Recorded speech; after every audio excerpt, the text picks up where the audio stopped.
Thank you, Glenn, and belated happy anniversary. Hi, everybody. I'm an alcoholic. My name is Brian, and it's good to be here sober today. My sobriety date is June 27th of 1984. I have have a home group, the There's More to Life group, located just outside of Harrisburg. I have a sponsor, sponsor a bunch of people, and have for a long time, and work with other people I don't sponsor in terms of uh, trying to live out this program, and I really have had that life transforming experience that Alcoholics Anonymous offers to alcoholics through the practice of the 12 steps, what in a shorthand we call a spiritual awakening. And so that's what I'll try to talk about today: what I was like, what happened, what I'm like now, and how I developed a relationship with a power greater than myself, sufficient to relieve me of my alcoholism. Now, the problem is the bar got set high. I would have said I was happy and grateful. Karen took it all the way up to delighted, just for at the reading. So I feel like I have to elevate my game somehow, and I'll see if I can get there.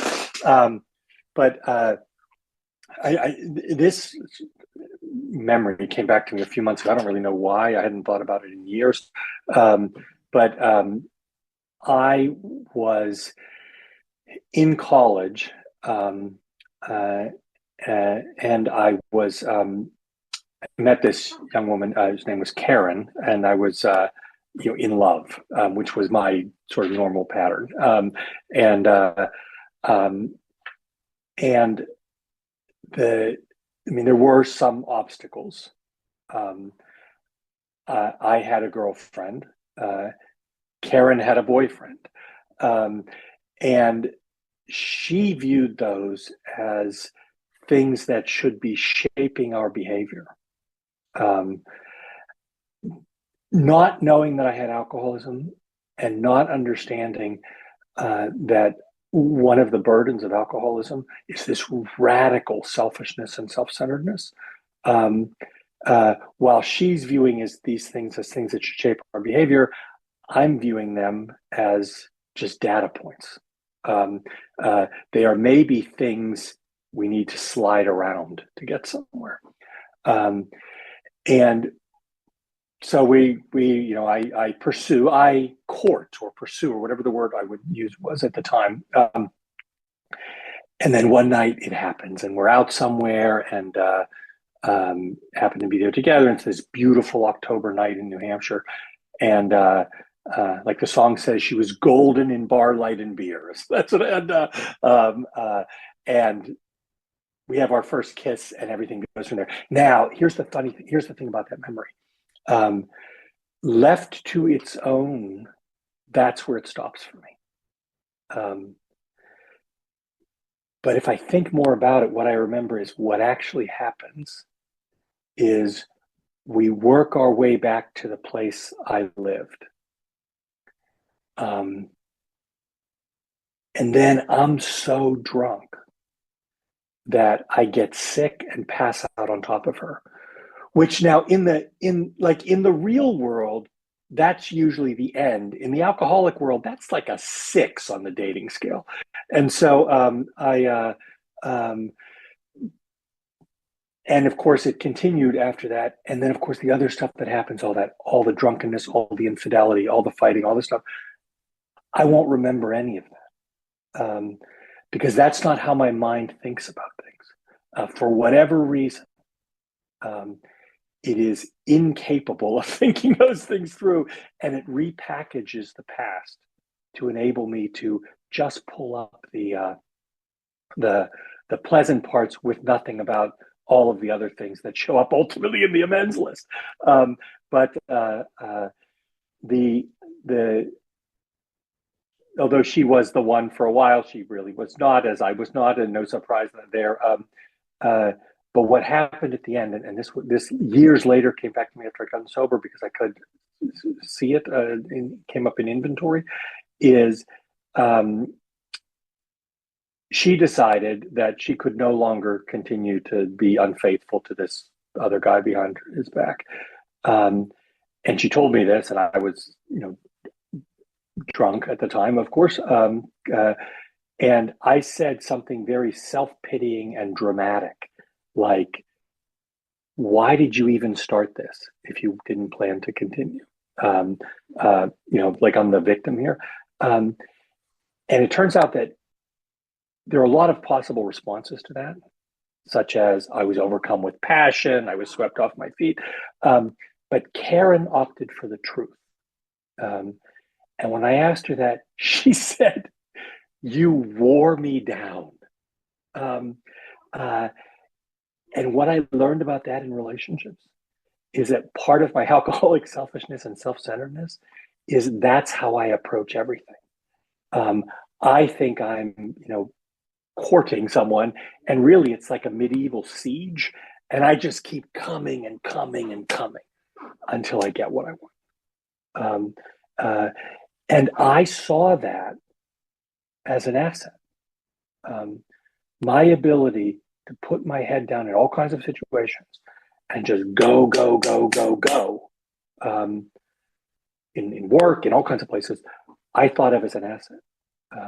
It was years before I realized that this experience I'm having, go, go, go, go, these things that I'm running into, these are all people. Um, and our literature talks about how the alcoholic is an extreme example of self-will run riot, though he usually doesn't think so. And that's the part we often miss. We say we're an extreme example of self-will run riot, but we forget the sentence ends, though we usually don't think so. Meaning that I'm walking through the world thinking, oh, I'm killing it. I'm God's little helper here. And in truth, I'm running into people over and over and over. And I do that drunk and unchecked, I'll do the same thing sober. And but for the gift I got in AA through the practice of the 12 steps, I would still have a life that looks like that, but I don't anymore. And so, in the what I was like, I was I had what I now see as the gift of rapid progression. I didn't see it as a gift, as nobody does when you're living it. But there are lots of people I know and who will tell their experiences. They're kind of slow and they're social drinkers, and then things build up, and then years or decades later, things go off the rails. I basically started off the rails. That I, for whatever reason, I have almost no buildup. It is so I had sampled alcohol a few times in my life, but really never started drinking until I went away to college. And so that would have been, say, in September. By November, people were willing to bet I couldn't go a week without a drink. That should have told me something, but it didn't. In fact, the bet was whoever lost had to take the other person out for a nice dinner. And I won. I literally did not drink all that week, which my friend still doesn't believe.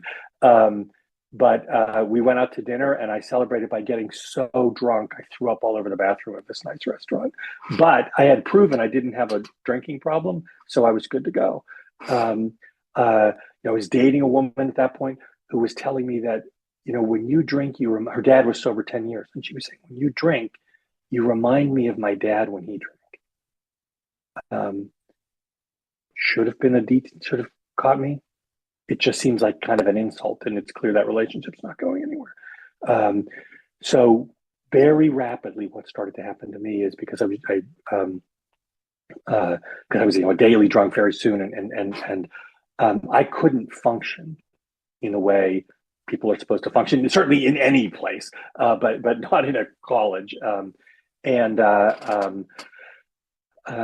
I came to the attention of the disciplinary dean, who was did many times in many ways his best to try to help me. Now, I didn't see it as help. I saw it as interference. But if there was any interference, it was that he interfered by running between me and some of the consequences that I was doing and saved me from them. But I couldn't see that. And I had friends trying to help me, couldn't see that they were trying to help me, because I had that alcoholic delusion that the problem is not me. these things that are happening are not because of my drinking. They are happening because I have bad luck. If I had a different family, if we had money, if people would just give me the break they give everybody else, then everything would be fine. And I'm actually believing that stuff. That the doctor's opinion talks about that inability to distinguish the true from the false, and that's where I was. Spiraling down, what ended up happening was I shook off another opportunity that someone gave me to try to help, and they tried to help me to get into rehab, and I slithered out. They basically said, "I'll get you out of trouble if you go to rehab." I said, "Okay." They got me out of trouble, and then I backed out of the rehab. But the trouble was past. So, and 2 weeks after that, I was living in a building in the second story in a corner room, and there were two windows. One was a window we would crawl through to drink on a sun deck. And you would crawl through head first, typically. And the other was a window that did not lead to the sun deck. And in a blackout, I crawled through the wrong window. So I fell 2 stories down into a concrete window well. I fractured my skull, lost all kinds of blood, did all kinds of other damage, and was not expected to survive. Because I had such significant, lost so much blood, really. And then when I was stabilized by the emergency room personnel, led, as it turns out, by someone who was a member of Alcoholics Anonymous, I was not expected to be able to recover from because I had such significant head trauma. And the only way I could describe myself is I skated from that. And I have some ongoing things. They are minor. I get double vision every day. I have parts of my face I can't feel. I have some ongoing pain issues related to it, but nothing like what could have happened. And you would think my first thought would be, oh my gosh, I need to quit drinking. That didn't even cross my mind. But the gift I got was this, that I went to the same college as Dr. Bob. So we had a long history of alcohol abuse. And the college had just hired a new guy whose job was to deal with student drug and alcohol issues. And he said, the next student who comes up on the wheel, who's in trouble, we're going to make him or her go to AA. And that happened to be me. Meaning that had all this stuff happened to me 6 months earlier, I don't know what the answer would have been. And it very well might not have been, you should go to AA. But God's timing was perfect. So I came into AA with that, not because I wanted to get sober. It seems so weird now or embarrassing now, but I did not know people who did not drink in AA. That actually never crossed my mind. I knew that it existed. I knew there were meetings, the end. I didn't know, I'd never heard the phrase 12-step program, none of that stuff.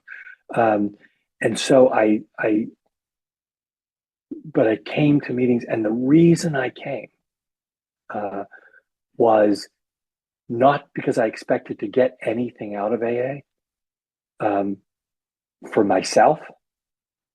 I came so I could say I went. So I didn't expect AA to change me at all. I expected AA to change the people around me and how they thought about me and how they treated me. And sometimes maybe we talk a lot about motive in AA and how it has to, you have to do this for yourself. And all that stuff is true, I think, ultimately. But the most important thing is whatever motivates me to get here. And then what motivates me to stay, and then what motivates me to do the required work that's involved. And that might not be pure. And it might not start pure, at least mine never do. But my motives get better the more I do. And so I started to come to meetings. People were incredibly generous with me, incredibly welcoming. But I have alcoholism, which of course I didn't actually know at that point. and and people were offering me a solution, and they were giving me suggestions, such as you should try going to a meeting every day for a while, get a sponsor, read the literature, work the steps in the literature with your sponsor. And I'm hearing all that stuff, and I'm doing what I do, which is I'm nodding. Oh yeah, yeah. Um, and right behind that nod is there's no way I'm doing that, you know, because that's not what I need. Um, what I need is money and a girlfriend. Um, and if I can get those two things, everything else will be fine. Because I did not understand what was wrong with me. And so that's the track I proceeded on, which is hearing what people told me and then shooting to try to figure out how little of that I needed to do so that I could stay sober long enough so that I would get out of the trouble I was in. One of the things people suggested to me was that I read the big book, which I did. I kind of whipped through it. You can miss a lot when you do that, but there were two things that leaped out when I read it. One was the line describing the alcoholic, and it says, "He is seldom mildly intoxicated. He is always more or less insanely drunk," or words to that effect. And that hit me because I thought, oh my gosh, that's me. Like mildly drunk is kind of what I was hoping to be to get through the day. And then insanely drunk is what I wanted the rest of the time. And the second thing that hit me was in Jim's story, the stuff about the milk and all that stuff, that didn't really hit me. It was the line, he failed to enlarge his spiritual life. Now, I didn't know what that meant. But it hung with me in the back. And it really became this kind of guidepost over time of, am I enlarging my spiritual life? Because what happens to people who fail to do it, they end up where Jim did, drinking again. And at first, funny, I when I saw that fail to enlarge his spiritual life, I assumed, I had nothing to compare it to, so I just assumed that was all about being religious or going off to an ashram somewhere, or meditating alone on a mountain, or prayer, or all those kinds of things. And all of those things can be helpful, but it's not really what it's talking about. When you read the literature, what it really talks about is we enlarge our spiritual lives through service to others. It is through our engagement in this overall process that is enlarging my spiritual life. So I tend to think enlarging my spiritual life is something I do in isolation, and that people are actually an impediment to me enlarging my spiritual life. The opposite is true. It is something I do as part of a community in which I am participating, and the people with whom I can participate are a gift to me. They're actually the vehicle through which I can do this. But I didn't know any of that at first. And so so I did what I was doing, which is not to engage, and to just try to say everything's fine when everything wasn't fine. And I got sicker. There's that line in the We Agnostics that talks about how leaving aside the drink problem, we talk about how essentially we made such heavy going of life. That's what was happening to me. I wasn't drinking, but I wasn't getting better. I was actually getting crazier. And so when I'd hear people say, oh, I've been sober 6 months and I feel so good, that wasn't what was happening to me. I was feeling worse in some ways, mostly because I was feeling. And I was thinking about killing myself and drinking all the time and killing other people. I mean, just total craziness going on in my head. And the shorthand description of it, the only way I can think of it is, I just wanted to peel off my skin and step outside of myself so I could stop being me for a while. And alcohol used to do that, and then it didn't.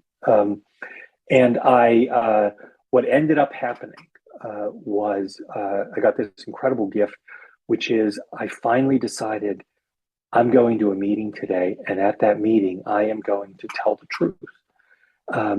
And that shouldn't seem that remarkable. I'm going to an AA meeting. I'm going to tell the truth. That's kind of the basic of AA. But it was remarkable for me because I wasn't. I didn't tell the truth. The is this true was not the filter through which thoughts went through. The filter that happened between what I thought and what I spoke, the filter it went through was what effect do I think this is going to have on you and what you think about me and what you're going to do. And that's what drove the words that came out of my mouth.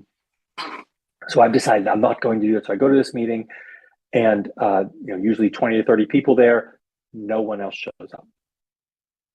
And I thought, this is so typical of what happens to me. Poor Brian.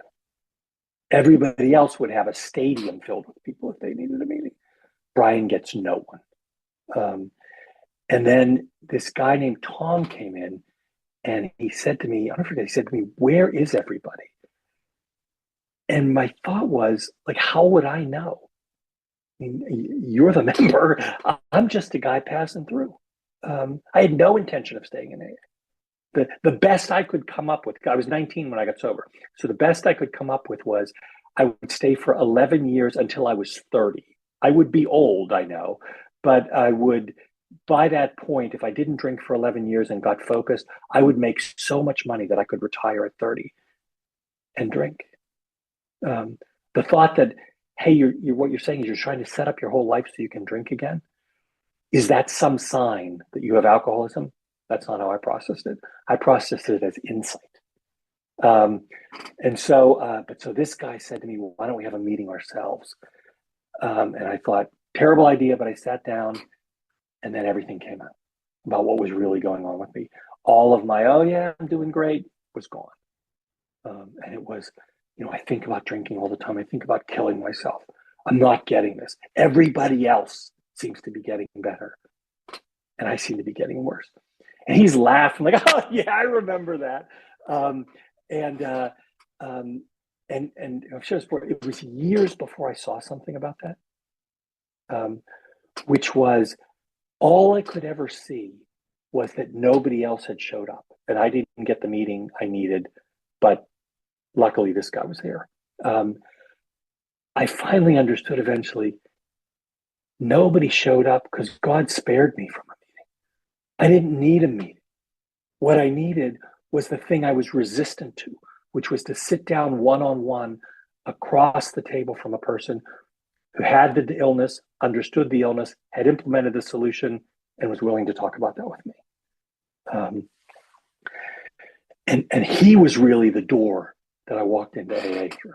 And so I ended up getting a sponsor, not this guy, somebody else. And I started working the steps. And I could see this, my first sponsor helped me to see what my alcoholism really looked like. Because when I thought of alcoholism, even in early on, what I thought was, you are telling me I can't drink. That's not true. Alcoholism is not that I can't drink. Alcoholism is that I am doomed to drink.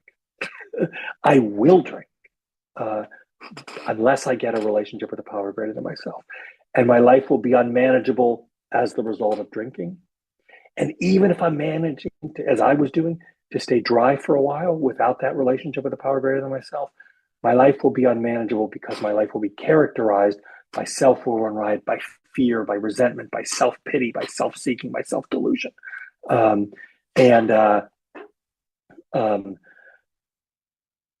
need to be free of that. And the only way I would get free of that was with a power greater than myself. And I was resistant to that idea. When people talked about God, I thought I knew everything I needed to know about God. And God was the problem in part. I'd been raised religious. And I came up with, like a lot of people do, I came up with all these explanations about how, it was the religion's fault that is my problem. That's my barrier to spirituality. That wasn't true at all. What I realized about myself eventually was, if you had put me in a religion that said, get drunk, do drugs, sleep with strange women, I'd have been the Pope. You put me in a religion that says, This is about humility and charity and love, and I'm not interested. Um, and I want to come up with all the resistance to that, all the reasons I resist that. But something that says I can't do what I want, that's what I'm not interested in. And so I had, and I, my way of describe my relationship with God was basically the easy way to describe it is I wanted to be an atheist, but I was afraid God would send me to hell. And so I had that conflict. But our literature talks about this as my experience. We get to a place where we have to face that. We can't skirt it eventually, and I eventually got there. But with the gift of sponsorship, um, uh, I got there by starting to do what he had suggested, which was just kneeling down every morning and asking to be kept sober through the day, and kneeling down at night, thanking God for keeping me sober. And that's the beginning of a relationship. And then it expands from there, and it continues to expand. And the overall transformation that's happened for me is starting from that place of I don't actually want to get too close to God because A, I'm afraid of what God's going to ask me to do, and B, I'm afraid God is going to pay attention to me and maybe lash out because of what I've done. That's the starting place. I feel completely the opposite. And my experience now is that God yearns for me. That I have been given this unique space in all of place and in all of time and space that will never be filled again. And that God has given me that gift of me. And the question is, what am I going to do with it? So we started working, we started praying, did the third step prayer together, wrote my first inventory, did my first fifth step. And I worried about doing them perfectly, of course. What I understand now is the most significant thing about my first inventory is that I did it.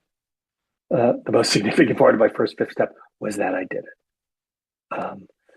And I started that lifelong process of 6 and 7, which continues now as I repeatedly see the edges I'm running up against, where I don't want to let go of something, or I don't want to let go of it now. I don't really need it forever, God, just till I get to this spot.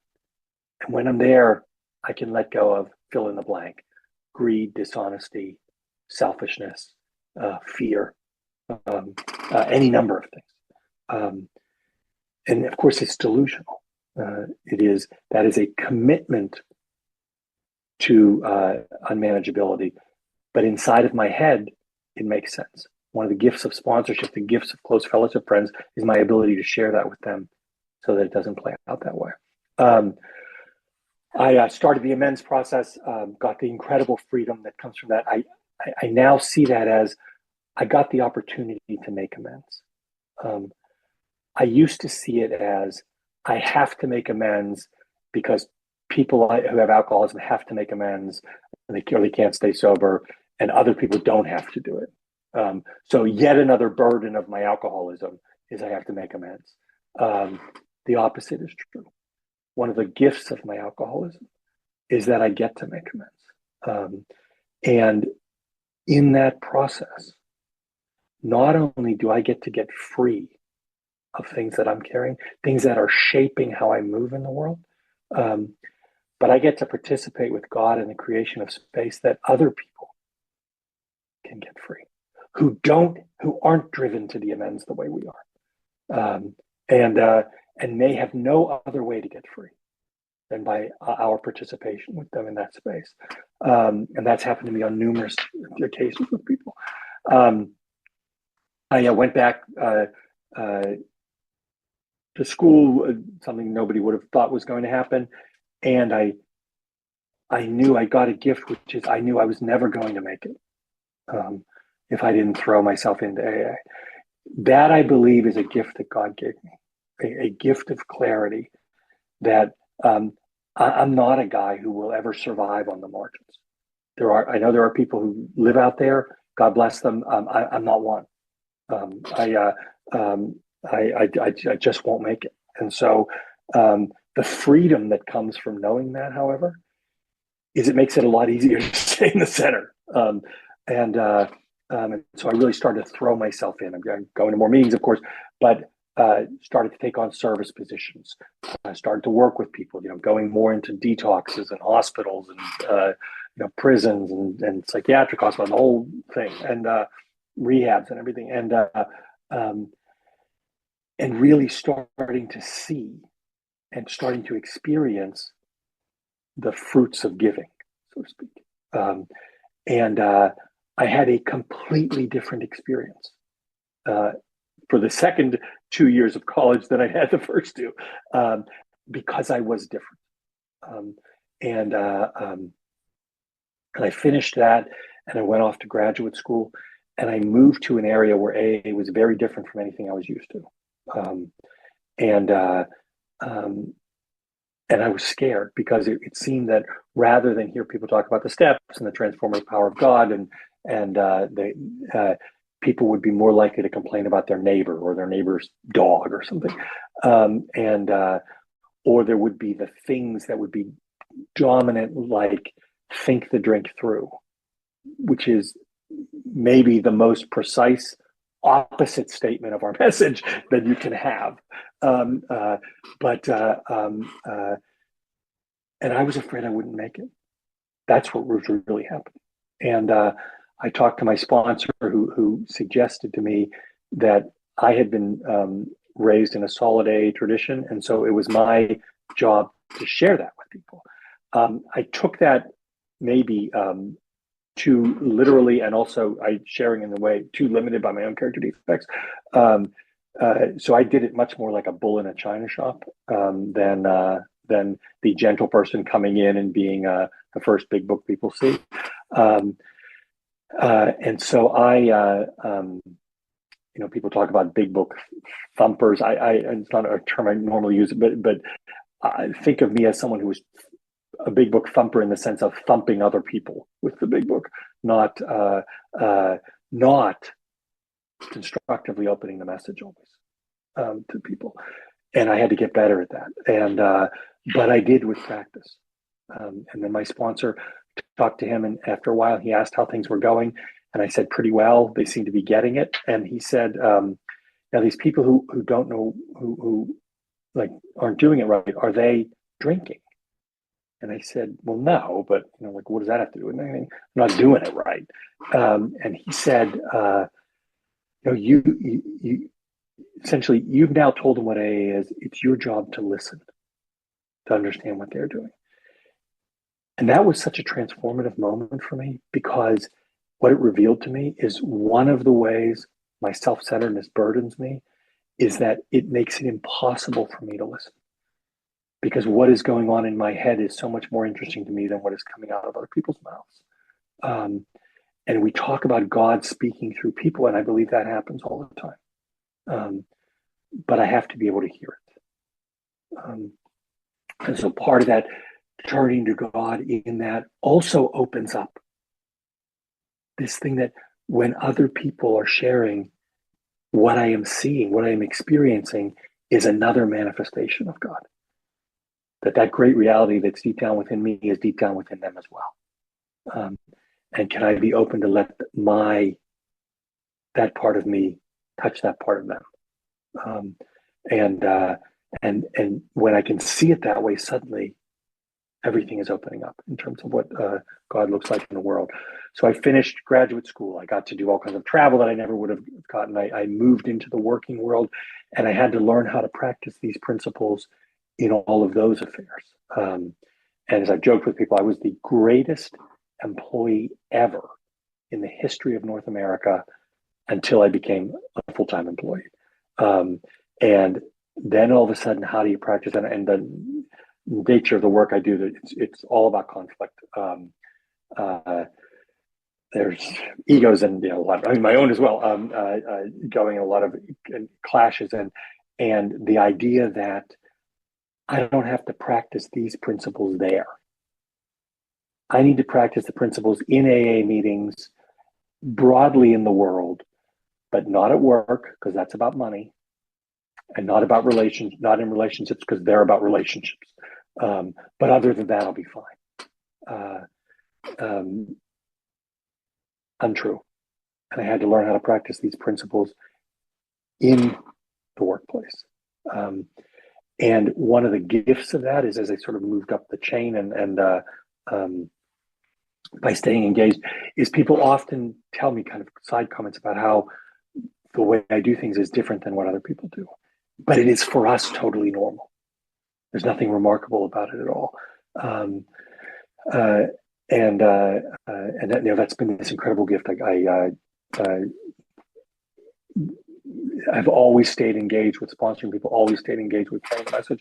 I got married right around just after my 9th anniversary. And my wife and I just recently celebrated our 31st anniversary this month. Actually, the day before your anniversary was our 31st wedding anniversary. It's been a real marriage, not what I would have been capable of otherwise. And my low standard that I often tell people, which I know is a low standard, is that I've never cheated on my wife. I've never come close. I've never hit my wife. I've never come close. Drunk or dry, I would have done both. Because I'm a guy who, in my illness, has terrible problems with commitment and even worse problems with rage. And I had a lot of rage early on in sobriety. That went away, and it came up again later. And leading up to that, though, it's not worth. So I'm kicking along. We have children, and children were born. Great gift, incredible gift to be able to be there and present. But there were a couple things going on. One of the things that felt missing for me, even though I'd done all of my amends, was that one of my amends felt unmade. I mean, I had made formal amends, but it felt unfinished, maybe. And that was the amend with my father. When I started, if you had asked me, I mean, as people did, and if they didn't ask me, I told them anyway. I had, people would say to me, you'll need to make amends to your father. And I'm like, apparently you're not listening to what's going on here. Because my father, very ill guy loved us, very ill guy in a lot of ways, incredibly violent. Used to beat my mother, beat us. And I was the oldest boy. And so I would feel that it was my job to get in between him and my mother. And I mean, I'm knee high. I remember those things. And she'd be on the ground, he'd be kicking her. I'd be trying to wrap myself around his legs to stop him from kicking her, all that trauma. And this is one of the things I always remembered is she would be unconscious, sometimes bleeding on the floor. And the only thing I knew how to do was put Vaseline on her. It was just such a weird thing, but for some reason it was, I'm seeing that as my job. And that was never my job. But so as I grew up, of course, that's all I could see, all that resentment. Here's the gift of the steps is there's that prayer process in the 4th step that talks about how we see people like us as spiritually ill, even if we don't like the way that illness manifests itself. And what I eventually could see was that all of that chaos and all of that violence, that was an expression of my father's illness. You don't do that to people you love because you want to. You do it because you're not capable of doing anything else. And that could have been me too. But I got free to that. The second thing I could see is that in the midst of all that same violence and chaos, my father desperately wanted relationships with his children. And he desperately wanted children who loved him and respected him. And so every chance I got, I sent a message: I don't love you. I don't respect you. I'm ashamed of you.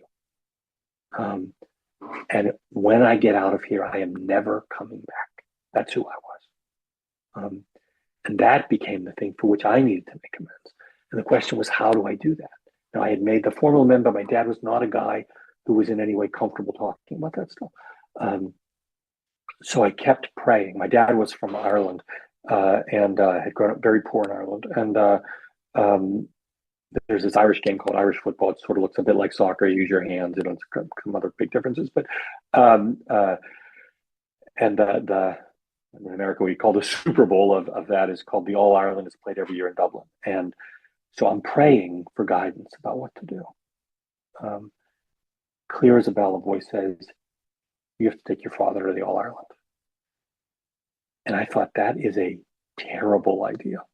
Um, uh, but I either really have made a decision to turn my will and my life over to the care of God, or I have not. And if I have made that decision, I will accept that we will get the gift of intuitive thought. We will intuitively know how to handle situations which used to baffle us. And if you want a situation that used to baffle me, it was how to make those amends. Um, and I've often joked, I immediately called my younger brother, whom God had not mentioned, and I said, "Hey, we need to take our father to the All Ireland." And this was pre-StubHub or anything like that. And my brother said, "I think tickets are tough to get in Ireland." He said, "They're impossible to get here. We're not going to be able to do it." I said, "I know that. We've got to do it." So I'm trying, nothing. And then like 3 weeks later, my brother calls me and says, "You're not going to believe this, but I know a guy who knows a guy who knows a guy who works for an ad agency in Dublin. And he has tickets to the game and he'll sell them to us." You know, the gift was God gave me the money, God gave me the tickets. What I had to bring were what the big book describes as those essentials of honesty, open-mindedness, and willingness. That willingness to do things that I don't necessarily make sense to me, but that I'm clearly being guided to do. We did that, took our father to that game. And he opened up to me that weekend about stuff from his childhood that he had never talked about in his life. You know, we participate with God in the creation of space for other people to get well also. And when we came back from that, that past was gone. And I could see him for just another person. And I was able to be different to him and able to be the right son up through, he got very ill, up through that, all through his death. The same thing with my mother. The same thing with my sister. Each of which had its own complicated relationships. And God gave me that gift. But the other thing is unmade amends. Really, I think of them as spiritual injuries. They're like physical injuries, like something like you hurt your knee, it shapes the way you walk, and that can hurt your hip and your back and all that other stuff. Spiritual injuries are the same. And if I don't treat them, that stuff from the past will be shaping how I behave now. And that meant that would shape how I parented. And when I got free of that, it freed me from a lot of stuff that would have happened. I guarantee you, even sober.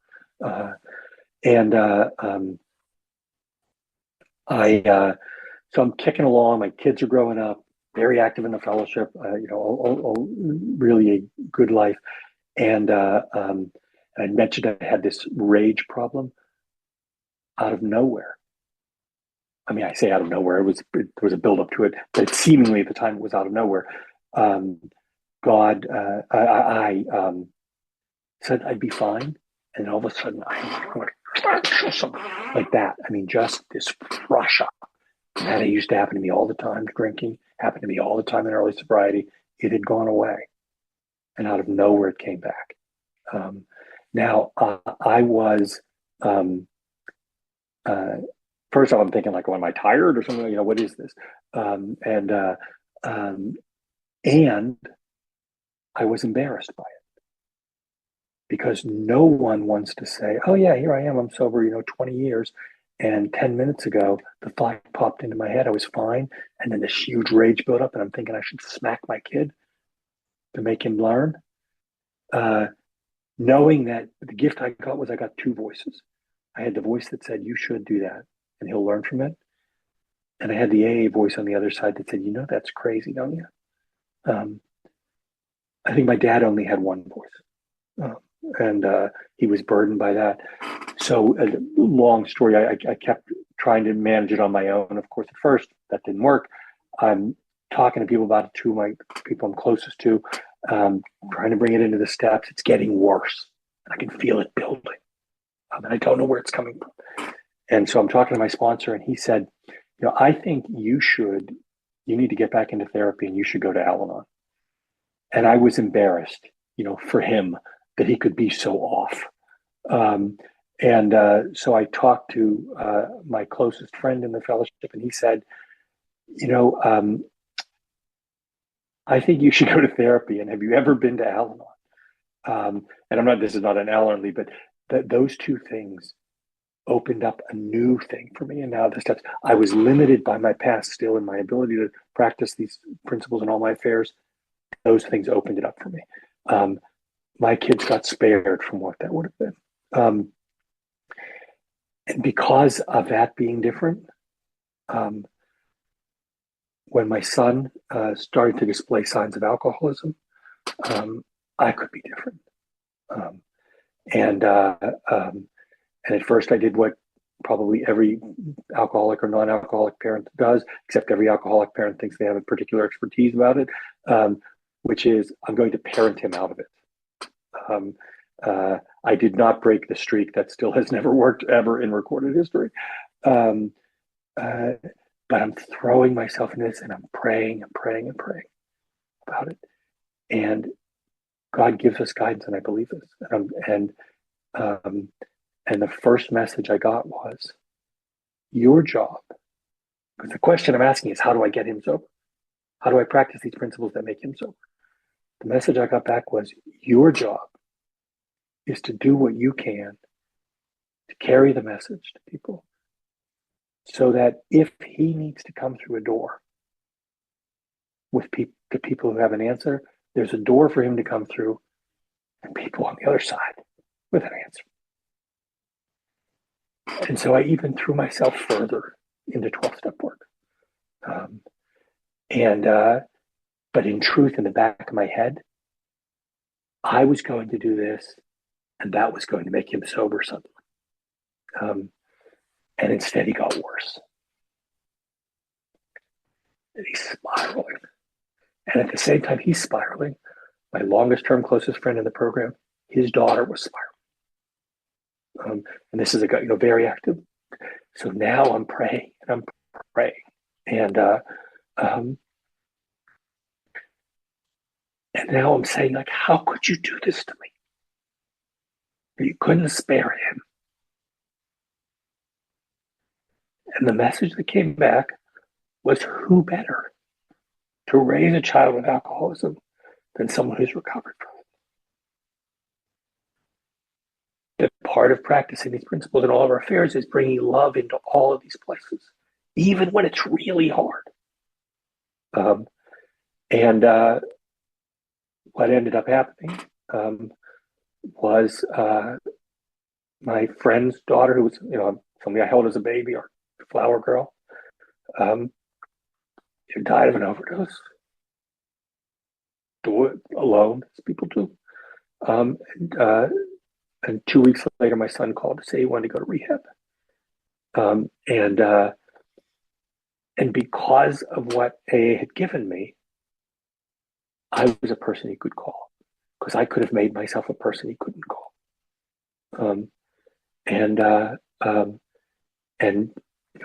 God willing, he'll celebrate 8 years in 2 weeks. And it has been it's been transformative for us, transformative for the family, obviously transformative for him. But even opened up this next level of understanding about God, and that real sense of that urgency to abandon myself to God that we talk about all the time. And he ended up coming out of rehab and being sponsored by a guy I had sponsored. That message, your job is to carry the message, to do what you can, so that if he needs a door to come through and people on the other side, there'll be a door and people. And that's just been an incredible gift. I know I'm starting to run up on time, so I'll finish here. That guy, Tom, the only guy who showed up at the meeting when I showed up at the meeting. Now, first off, I've probably had a half a dozen times in sobriety since then that I have been the only person at a meeting with someone new. Um, and I've always known exactly what to do because of what Tom did. Uh, uh, but that guy, Tom, I had moved away. I hadn't seen him in years. And I was back in Pittsburgh where I got sober. I was sitting in Mass. And who sits down in front of me but Tom? And I thought, this is like a great reunion moment. We're ready to relive that great AA moment. Um, and so I reintroduced myself to him. And not only can he not remember the moment, he can't remember me. He has no idea who I am. Can't remember me at all. And that powerful lesson that came out of that, which is my job is to reach out my hand whenever I can, because I never know who's going to be on the other side of it if I'm willing to do it. And I never know what effect it's going to have on them. So, Glenn, thank you so much for asking me, and thank you all very much for listening.